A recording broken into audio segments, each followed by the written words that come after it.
First, let's identify which specific question you have difficulties understanding or know nothing about yet. Which one do you find challenging right now? The section on mode of nutrition among organisms, glucose breakdown products under anaerobic conditions in muscle cells, brain functions, and parts related to certain activities, blood sugar level issues due to hormone secretion problems, or something else. Please let me know so I can guide you appropriately.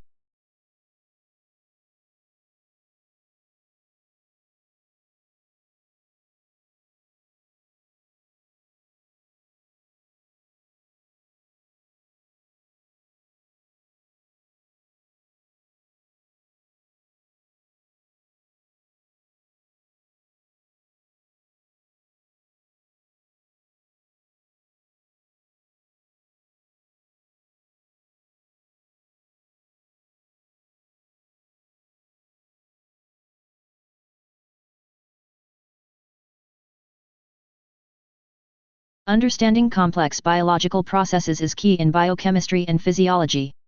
Let's clarify glucose metabolism together. Normally, when oxygen isn't available for your muscle cells to use during intense exercise or other situations where demand exceeds supply, a process called anaerobic glycolysis kicks in instead of aerobic respiration. Now, can you tell me what small molecule is commonly known as the energy currency used by cells for various activities? Hint: it's one of the options listed and has energy released from glucose breakdown under these conditions. Think about which option best fits this description.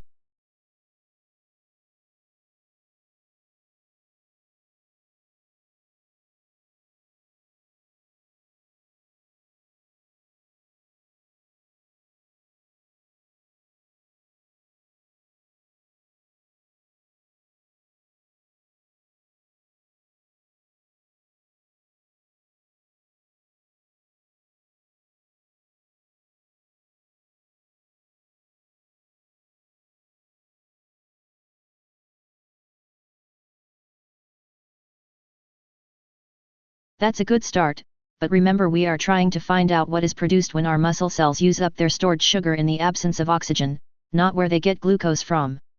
When there's no sufficient oxygen for aerobic respiration, anaerobic glycolysis occurs. One byproduct formed during this process involves a substance that can give your muscles a burning sensation after vigorous exercise due to its accumulation when cells are stressed with workouts or intense physical activity and the oxygen supply isn't enough for complete breakdown of glucose into carbon dioxide. Which option best fits this description, considering what we know about anaerobic respiration in muscle cells?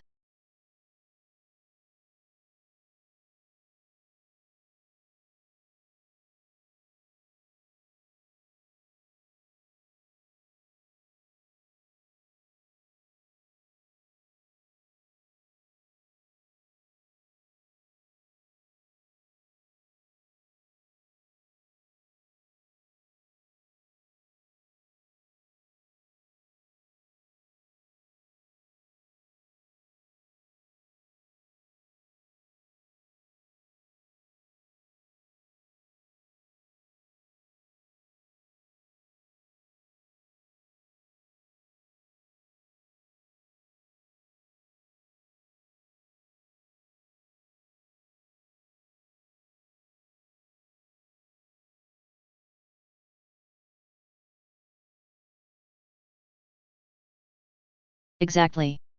When the body undergoes strenuous activity and oxygen levels are insufficient for aerobic metabolism to take place fully, glucose is broken down into pyruvate through glycolysis.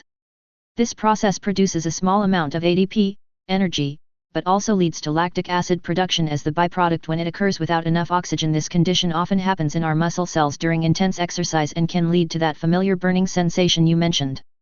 Lactic acid is then transported through your bloodstream, which temporarily increases its concentration until we either rest or catch up with more efficient energy production methods like aerobic respiration when oxygen becomes available again.